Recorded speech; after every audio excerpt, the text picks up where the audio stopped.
we're passing through a karma, something that has generated from the past, something that we need to pass through. And if you're passing through hell, almost to be grateful for that, because you're passing through it. It's gone now.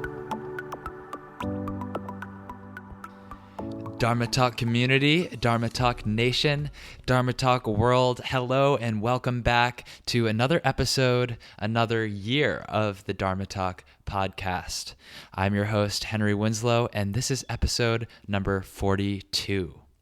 I hope you had a restful Christmas or end-of-year holiday, whatever it is that you might celebrate, and an exciting, revitalizing new year. As of today, we are back to regularly scheduled programming, new episodes of Dharma Talk every Thursday, and today we're kicking it off with a bang. I interviewed my friend, amazing yogi, and amazing human, Jerome Burdi, also known as Om Jerome. Now, before we get into that interview, first, I do want to say thank you to Amy Lewis. Amy made a donation to support Dharma Talk, which I'm so grateful for every time any one of you listeners does that, because it tells me that this podcast is valuable and that I should keep doing it. There are no sponsors for this show, at least not at this point, maybe at some point in the future, but for now, it's an expensive hobby, basically. So any support that you can show financially or otherwise is very much appreciated. You can make a donation at henrywins.com or dharmatalk.show. Those go to the same place. Okay, so about today's interview. As I mentioned, Jerome is a friend of mine from New York City, where he is a yoga teacher. But before he went down the path of yoga, Jerome had a career as a writer, as a crime journalist. And we talk a bit about some of the experiences that he had in that line of work and how those experiences were cast in a new light once he started exploring himself through yoga and other practices. So we talk about witnessing and processing other people's suffering as a quote-unquote ambulance chaser. We talk about Vipassana meditation and ayahuasca ceremonies, parallels and differences between these two paths toward a heightened sense of consciousness. And we talk about developing the intuition to recognize willpower and rigidity as separate from addressing suffering at its root. And if you stick around to the end, you're going to get Jerome's best recommendation for vegan pizza in New York City, so you won't want to miss that either. Please stay tuned through these announcements, and we'll dive into my interview with Jerome Burdi. Yogis, I have several events and workshops coming up in the New York City area that I hope that you can join me for. On January 26th, I am teaching a workshop at 3 Jewels NYC on hips and twists, yoga for digestion and blockage release. On the weekend of February 15th through 18th, I am co-leading an immersion at Lighthouse Yoga School with my friends Jared McCann and Aviad Sassi. This is a great opportunity if you've been looking at going deeper in your practice, but you're not quite ready or maybe not interested in doing a teacher training. We're going to do all-day yoga, including asana classes, pranayama and meditation, posture clinics, and all sorts of yoga conditioning work as well. Also, you'll be surrounded by like-minded people who are interested in advancing their practice. Finally, I am giving a workshop at Yoga and Fitness Herald Square on March the 2nd on sun salutations. So if you're interested in joining any of these events, head on over to henrywins.com/events. And for the immersion, don't forget to drop in my referral code HenryWins to get 10% off the tuition. Okay, that's it. Hope to practice with you soon. Enjoy the interview. What's your purpose? What's your vision? What mark will you leave on this planet long after you're gone? I'm Henry Winslow, and you're listening to Dharma Talk, the only podcast where I interview inspirational yogis on how they're changing the world in their own unique ways. Whether you're still searching for your purpose or already walking the path, I hope these stories get you excited to live your Dharma. Hello, Dharma Talk community, and welcome back to another episode of Dharma Talk. Today, I've got my friend Jerome Burdi on the line. Jerome had a series of life-changing events before finding the path of yoga.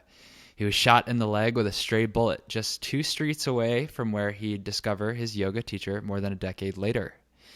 He then became a newspaper crime journalist in New York City and South Florida.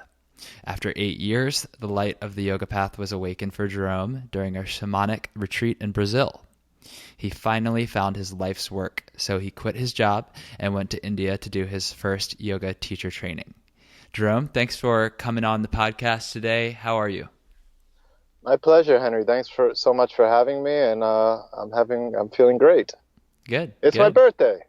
Yes, that's right. Happy birthday, Jerome. Thanks for taking a little time out of your day to do this with me. I know you've probably got plans to celebrate and be with your loved ones, so thank you. Well, I'm over 40 years old, so there's not much celebration anymore. Just kind of like do the practice and eat something nice and in bed by 9 or 10 o'clock. That sounds like a good birthday. Yeah, absolutely. Yeah.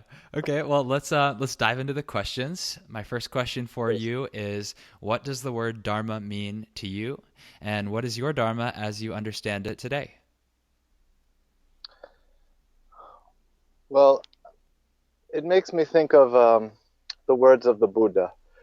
Your work is to discover your work, and then with all your heart to give yourself to it. So that's what Dharma means to me, to discover your life's work. That may mean you're always on a path to discovering your Dharma, even when you're not ultimately doing what you're supposed to do, because it's going to lead you to that point. Whatever I've done in the past, I look back on it, and it seems to have been perfectly orchestrated to lead me exactly to where I am right now doing what I'm doing, which is my Dharma. Sharing the path of yoga. In this moment, it's to share the practice of yoga with others, to develop it myself and to share it. And the more I share it, the more I become developed in it. So it's really a beautiful situation to be in. Yeah, totally. I love that. I love the idea of teaching as a way not only to share, but also to further your own study. Because sharing and teaching really does lead you to ask deeper questions and go deeper inside. I definitely relate to that and resonate with what you just said. I also like your point about not necessarily knowing where you're headed at any given point in your life. There's a famous quote by Martin Luther King. I forget the exact verbiage, but it's something like this: you don't need to see the full staircase to take the first step. And I come back to that kind of sentiment a lot. Whenever I'm questioning what I'm doing right now. You don't necessarily need to know. And maybe the audience that's listening right now heard your bio that I introduced you with and kind of related to that. So I'd love to hear your story, maybe fill the gaps in there to that intro about how you moved from your childhood through newspaper crime journalism into teaching yoga. Yeah, and it's really amazing because if you would have, so I started the path of yoga in 2010, I think around the same time you did, Henry, if I recall. Yeah. So before that, if you would have asked me a few years before that, what's your dream? It would have been nothing in yoga. It would have been a newspaper reporter for the New York Times.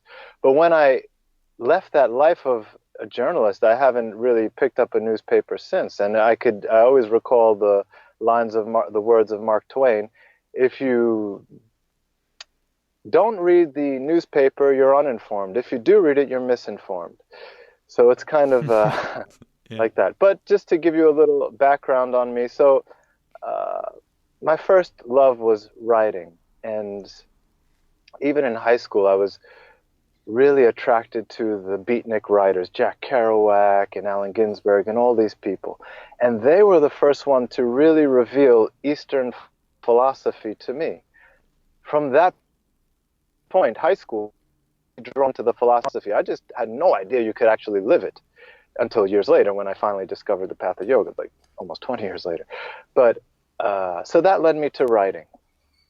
I went to college, Brooklyn College, and I started to take courses in writing. Allen Ginsberg, people who know him, actually was a teacher, a professor at Brooklyn College at the time.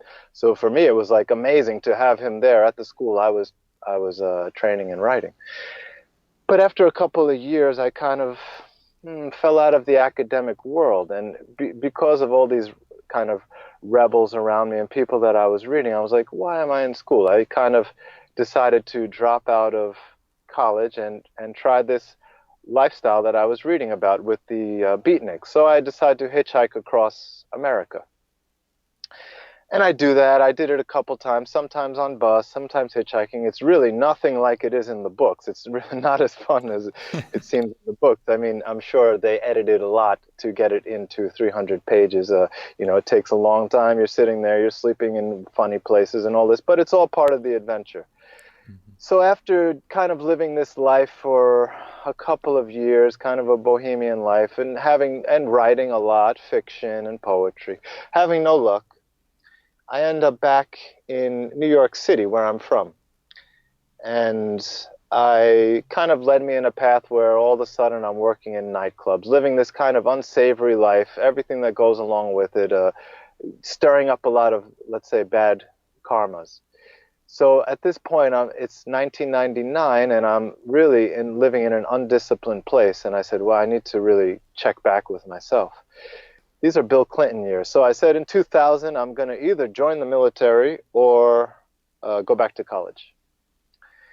So Thanksgiving morning, so it's the night before Thanksgiving, I'm working in the nightclub, and it's a really busy night, and I'm making a lot of money, bartending, doing sort of all these funny odd jobs that happen in nightclubs.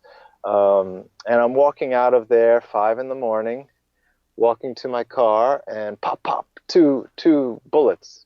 One whizzes by me, the other one strikes me in the leg. And right away, I didn't know what it was. It didn't really hurt. It felt like someone maybe threw a rock at you. But then you start to feel the heat travel up your leg because the bullet's hot. I look down and I see the blood, and I just kind of get lightheaded, sit down. And the next thing I remember, I'm in the ambulance going to the hospital.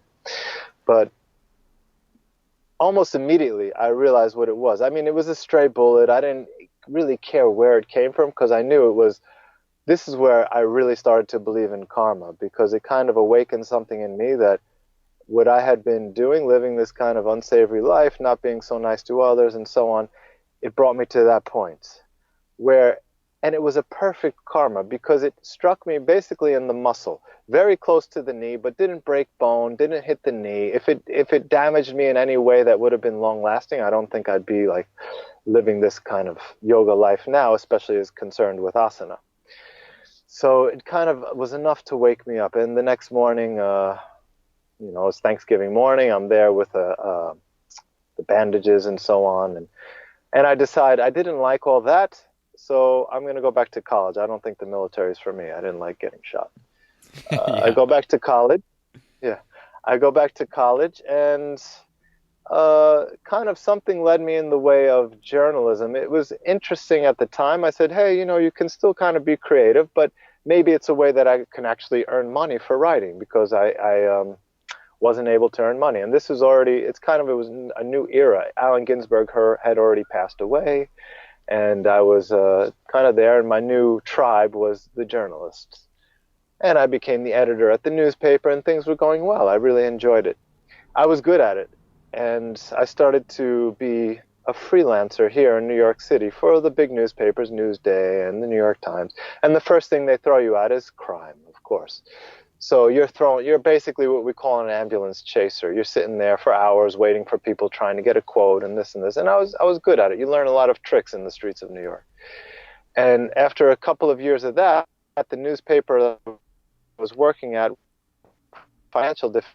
they connected me with their sister paper in South Florida, where I had taken all my New York tricks, and I was really rising to the top in a way to speak as far as street reporting goes, because I had all these kind of little New York tricks. There's a lot of hustle here, so we take it down there where there's less hustle, and you can easily rise to the top in that way.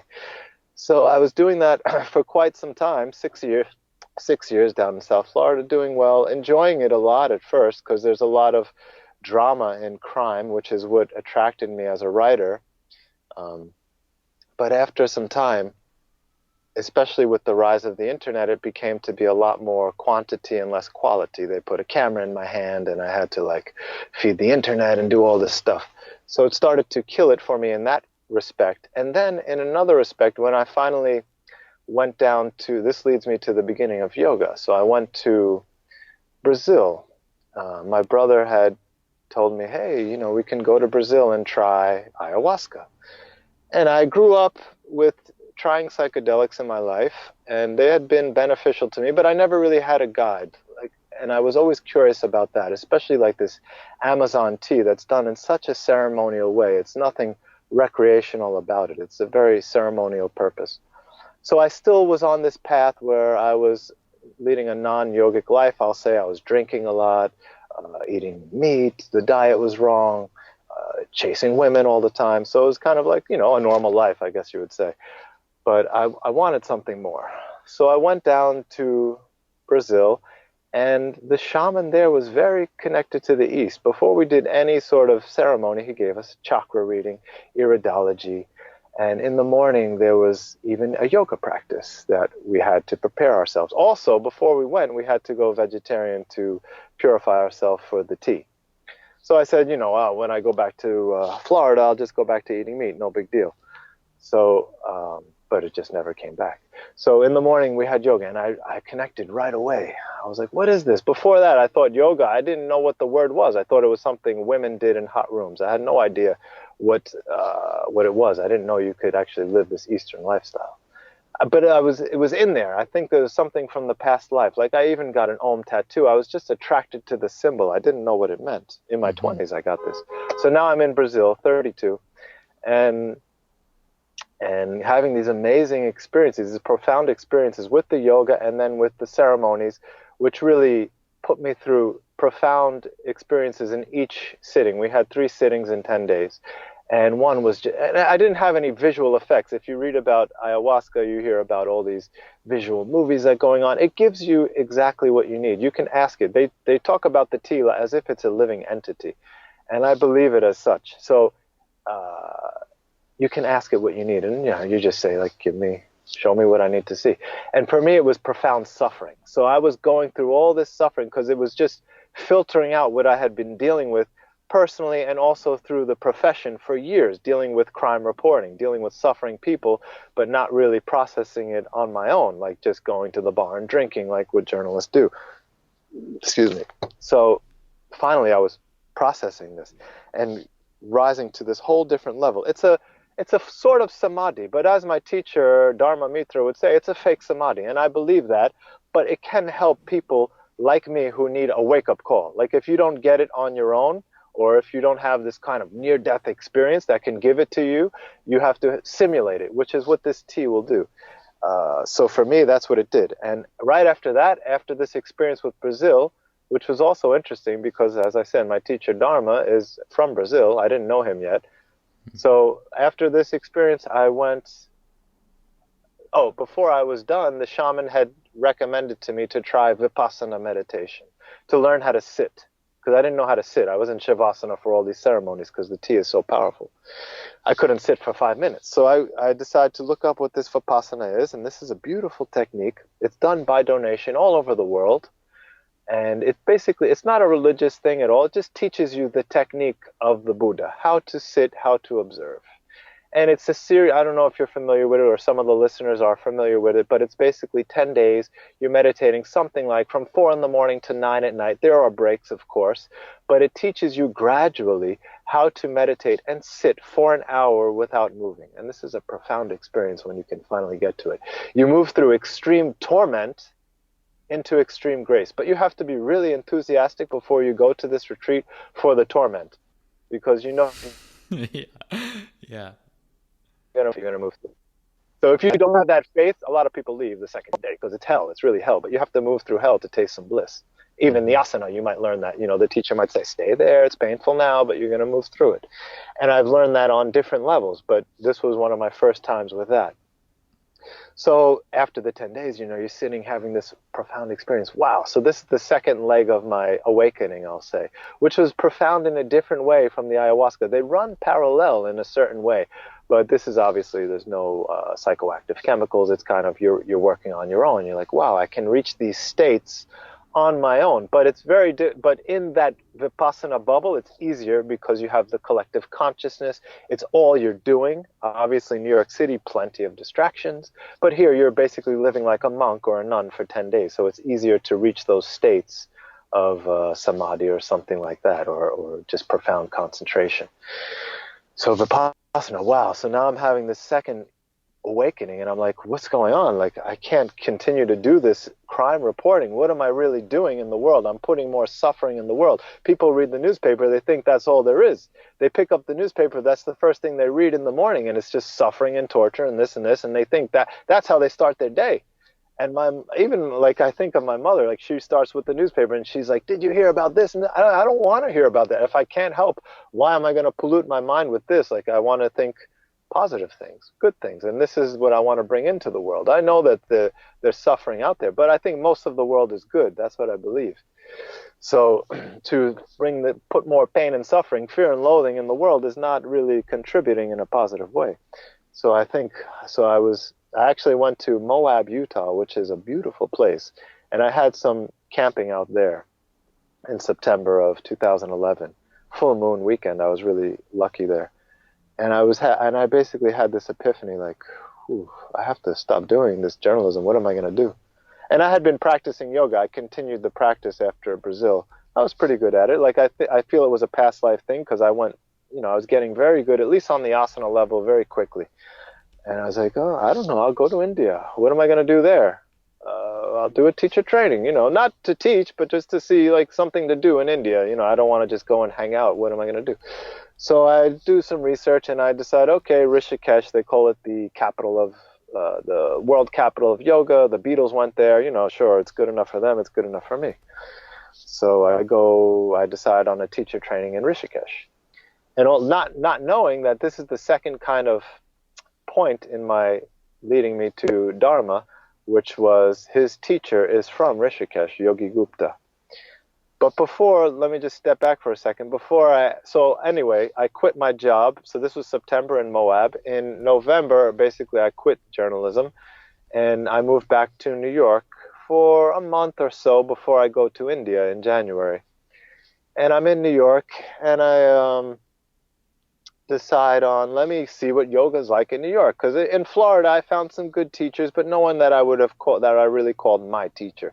Some good teachers, but no one for me that I would stick to. So I go to New York, went to a few teachers here. Dharma was one of them. And at the time, I don't know, maybe I wasn't ready. I thought there was something there, but at the time, the asana was too hard. I couldn't really understand him. His English is not so good.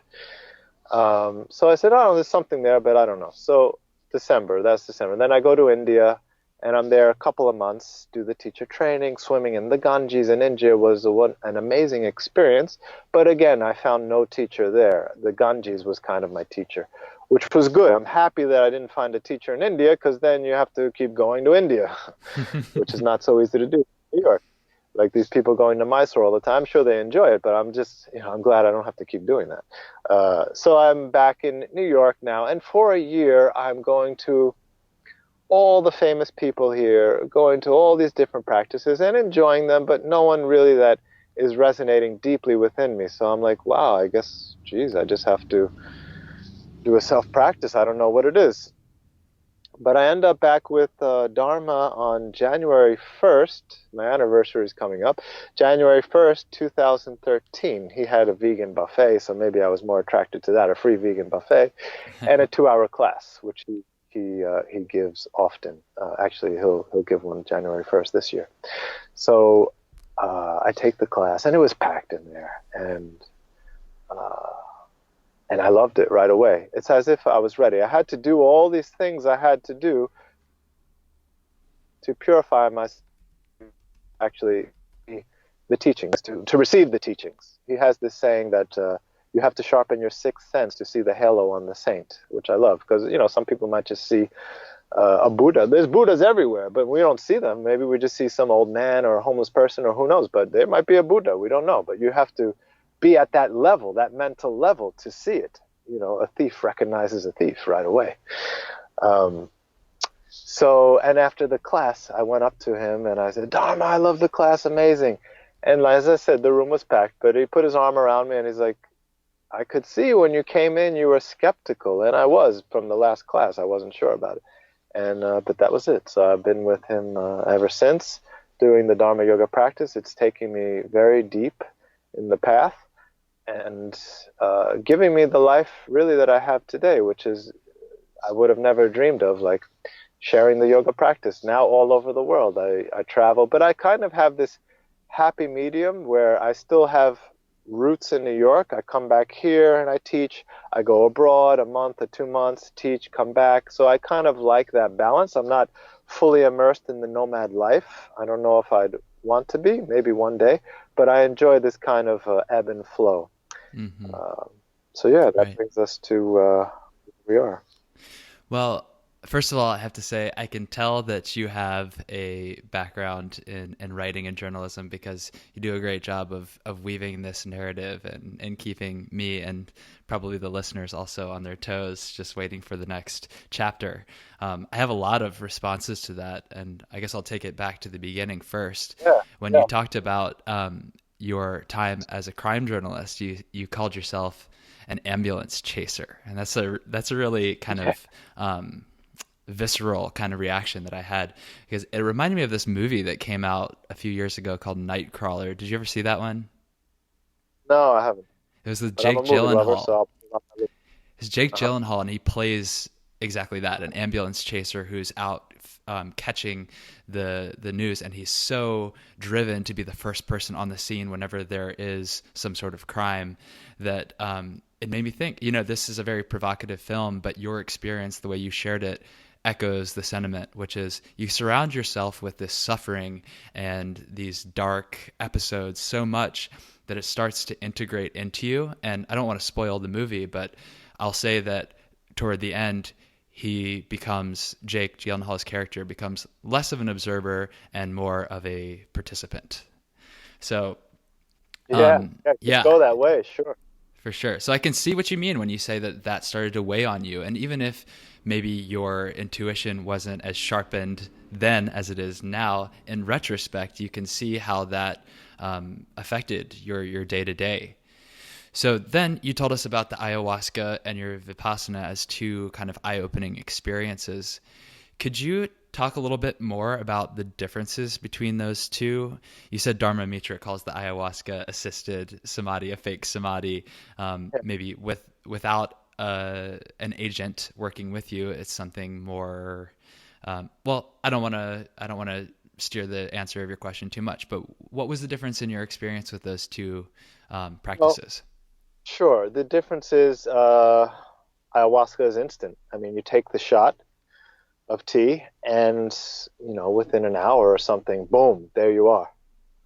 Vipassana, for instance, is I'll even call Vipassana like a microcosm of the yoga practice. Because even Vipassana, the 10 days, you're doing it in a very short time. Like people who actually practice Vipassana, and for those who don't know, Vipassana is a meditation technique.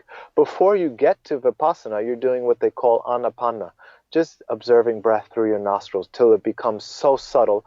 You observe the breath pass through each nose hair. You can really feel it pass.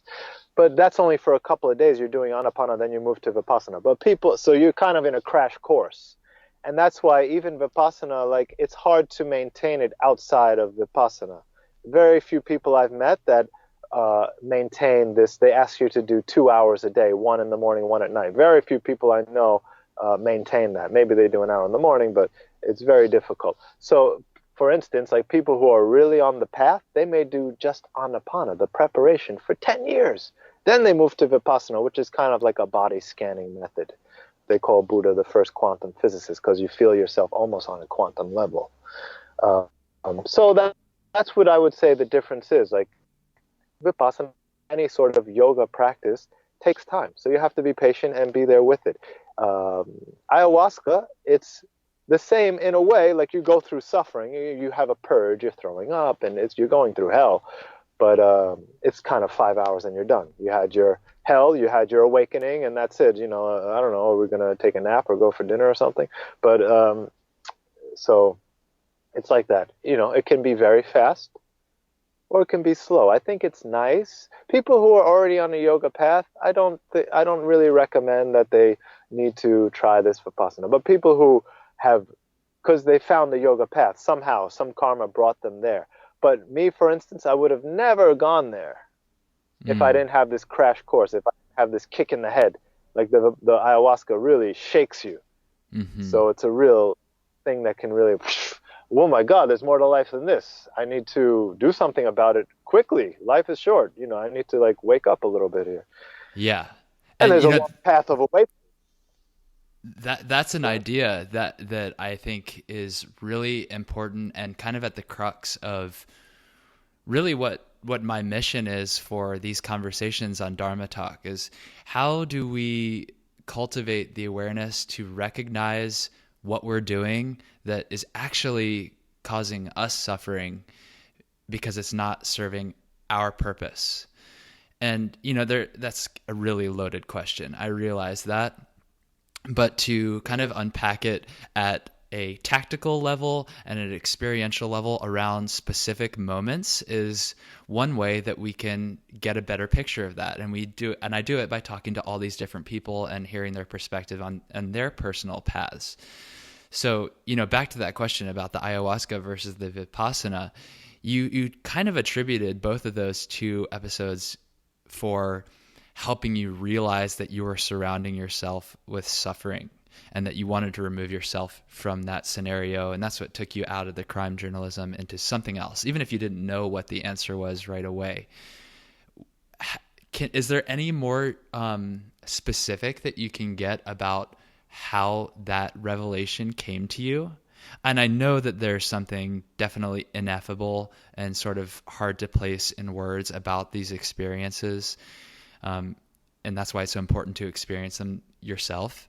But any further you can go with that and articulate it in words? I think it goes down to what the yoga scriptures may call, or yoga teachings may call, the witness. So you stepping outside of your ego a little bit. Ego is not a bad thing, but we're locked inside of it until you have any sort of awakening through any sort of spiritual experiences. It doesn't have to be ayahuasca or Vipassana, it could be whatever it is. You're stuck in the ego. You're thinking that this body is it, this suffering is it, this is it, this is it, I'm stuck here. Mm-hmm. But if you can, through certain practices, the ayahuasca, I'll say, is the first one where I felt a separation. Yeah. The lowercase self and the higher case self. Oh, there's something else here. There's a witness here. You start to feel the witness, the observer, which is what I feel in the Vipassana, which is what I feel in the yoga practice now. When I'm lucky, it's not all the time, but when I really hone in on it, it's like, you can feel the separation between lower self, higher self. Lower self, the ego, the higher self, you can call it your soul. The one that's always watching, always there. And when we can identify with that one more, we're still going to have pain. There's going to, life is suffering. That's the first noble truth. It's there. But if we can identify more with that higher self, the witness, it's less and less, because we realize we're passing through a karma, something that has generated from the past, something that we need to pass through. And my teacher really helped me to understand this also. Like, if you're passing through hell, almost to be grateful for that, because you're passing through it. It's gone now. You learn this in Vipassana too. You're sitting there, it feels like hell, your knee's going to explode. But no, that's the mind. They call it, I forget what they call it, samskaras. So you're passing through these things that are arising and passing away, arising. You observe. It teaches you the art of observing, which is so crucial if you don't want to go through life suffering. This is the thing, to observe, to watch. Mm-hmm. Yeah. And, sorry, go ahead. Indra became king of the gods. By watching, Indra became king of the gods. I love that line from the Dhammapada. Yeah. It sounds like it, to you, has brought you another kind of level of objectivity as well, to spend more time identifying with the higher self versus the lowercase s self, because then you can look at the suffering and see it for what it is rather than some kind of story that you're attached to, which is really Yeah. only attached to the ego. I also It brought me caught, an objectivity, period. Before that, it's just subjectivity. When you're just identifying with ego, you have no objectivity. It's just subjectivity. So correct. to step outside is to become objective. As every journalist's goal, become objective. Mm-hmm. Exactly. Yeah, I was wondering if that might tie back in. The other thing that you alluded to was this ability to hone your sense of intuition over time. And, I noticed that you called out a few different things that in hindsight, in retrospect, all make sense as steps toward meeting your teacher, Dharma Mitra. You went to Brazil for the ayahuasca ceremony. Then you went to Rishikesh, which is where Yogi Gupta, Dharma's guru, was teaching. And then, you had this attraction to the vegan diet ever since the ayahuasca ceremony. So that was one little magnet that pulled you back to Dharma. So all these things, you probably didn't notice them at the time or have the foresight to recognize that they fit together nicely. But as you kind of develop this ability to be objective, I think there's also the intuition that comes with that. Can you speak a little bit about that and how you've practiced that, whether it was intentional or accidental or consequential? How I practice living with intuition? Yeah, developing the intuition. Well, just by once I've discovered that yoga is the path for me. I mean, I think everyone should have a sadhana. It doesn't have to be yoga. It can be music. Something where you're connecting with something outside of yourself, where you're forgetting time and space, where you're beyond all that. And that's where you can really move into developing the intuition. It's not like I'm doing practices. I need to develop my intuition. This is what I need. I'm just doing my sadhana. And everything else comes. Like Patabi Joyce, practice and all is coming. I think that's what he's talking about. Like, just do your practice. You have problems with your girlfriend, with your family. You don't have to always deal with problems head on. And I've learned this also through any bad habits, I'll say, including eating meat. I'll say was a bad habit. I used to smoke cigarettes, a bad habit. I never deal with these things head on. I deal with them holistically. So even developing intuition. So do your sadhana. You're lucky enough to find a sadhana. You do that every day. Be consistent in the practice. Most important. Even if you have a crazy work schedule, get up early. Do it 5-10 minutes. I love the Zen saying, meditate 20 minutes a day. Unless you're too busy, then meditate for an hour. Because you're never too busy. Everyone has time. Get up early. I have a dog now, and that cut in on my practice. So I always say, like, my brain is cut in. I don't have a girlfriend, family, nothing like that. Fortunately or unfortunately, I don't have time to myself. So half of the brain is yoga, half of the brain is food, mostly avocado. But now the dog, so you can always find room. So the dog takes up a lot of time. Like, it's a full-time job in some ways. Like, she's high energy. I got to take her out all the time to play. So I wake up even an hour earlier to get in the sadhana, which includes the dog now too. I have to take her for a run every morning.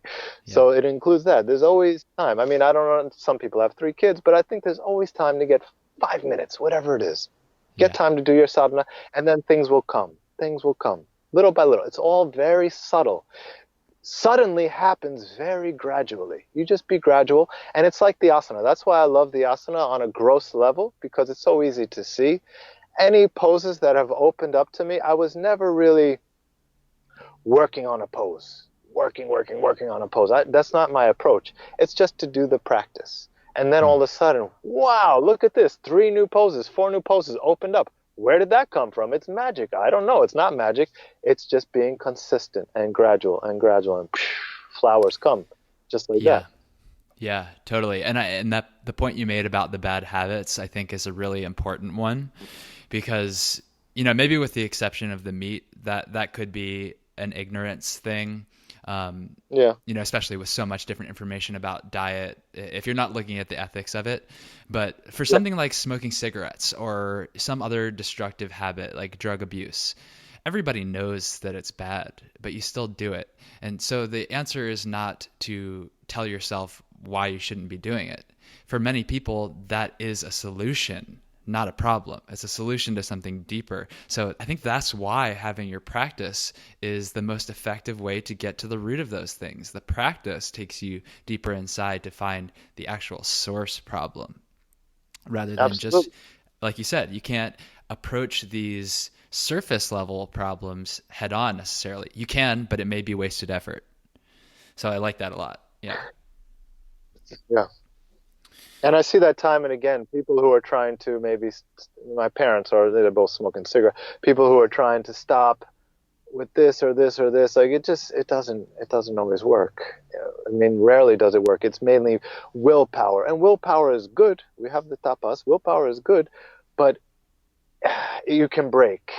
So you need something a little bit deeper, something to remove the root, as we talk about in Vipassana, pull it out from the root, and then it's gone. But if the root is there, it's just willpower, like trying, every day is a struggle. But if you remove the root, it's like, freedom. Yeah, right. So ever since becoming more devoted to the yoga practice that you actually decided to teach it as your main livelihood, have you come across issues like that again, maybe new ones that come up that you had to put that philosophy into practice, where you had to go in and find the root? What sort of struggles have you come up against as a yoga teacher?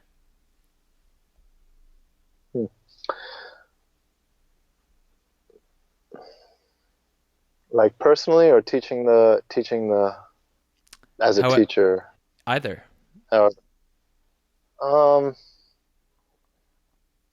Personally, it can be hard sometimes. With the food, I need to check in now and again. Like I understand personally that I feel like the vegan diet is the best one for me and maybe for the world. But, the world as an organism, maybe not every person in particularly.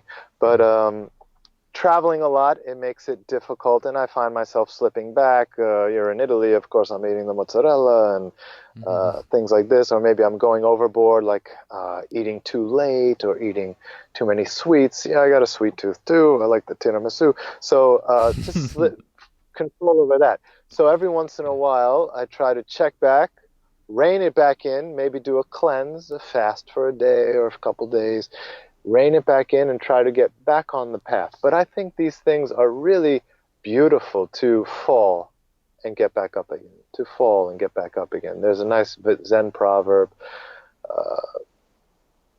down 8 times, up 7, such is life. I'm sorry, other way around. Down 7 times, up 8, such is life. So sometimes it is the other way around. Sometimes that's life too. That's good too, because it makes you more compassionate. It makes you more, when I was a strict vegan, I got to tell you, like, with it came arrogance. It can come with arrogance. Like, you ever hear that phrase, how do you know someone's vegan? They fucking tell you. Yeah. So I try, and actually I was doing my second Vipassana where I got really sick on the tofu. I think it was the tofu. I blame the tofu. And in Vipassana, those who know, like, it's vegetarian, but they have vegan options. So I was staying vegan. But I got really sick, and I was like, I can't do that. I don't know what it is. So I finally got over the sickness, and they had macaroni and cheese. I'm like, you know what? I'm going to eat this macaroni and cheese. And if I get sick, I'll never eat dairy again.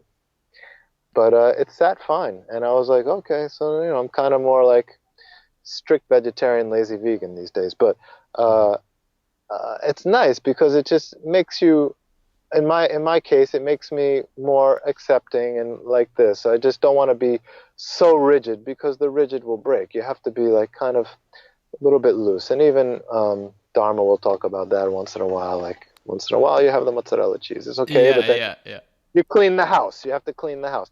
Just know that, hey, I'm slipping. I'm never like saying, about, I'm not beating myself up over it, but I'm enjoying. We're here to also enjoy the senses. Don't hurt anyone.